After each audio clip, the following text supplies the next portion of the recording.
Finance के genius he rule of 100 को जानते हैं, क्योंकि रूल ऑफ 100 आपको बताता है कि कितना पैसा आपका सेफ एसिड और रिस्की एसिड में होना चाहिए, जिससे आपका पोर्टफोलियो डाइवर्सिफाई हो सके और जब स्टॉक मार्केट नहीं चल रही होती, जब भी आपकी इन्वेस्टमेंट से प्रॉफिट आता रहता है।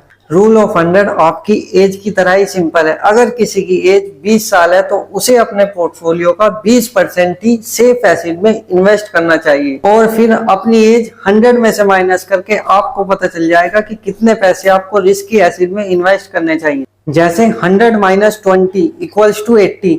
100% का आपको 20% जितनी आपकी एज है उतना पैसा आपको सेफ एसिड, और जो इक्वल्स टू के आगे आया है मतलब 80%, इतना पैसा आप रिस्की एसिड में लगा सकते हो, जिससे आपका पोर्टफोलियो अच्छे से डाइवर्सिफाई होएगा। सेफ एसिड वे एसिड होते हैं जिसमें आपका रिस्क ऑलमोस्ट ना या होता ही नहीं है, जैसे गोल्ड, एफडी या लिक्विड फंड।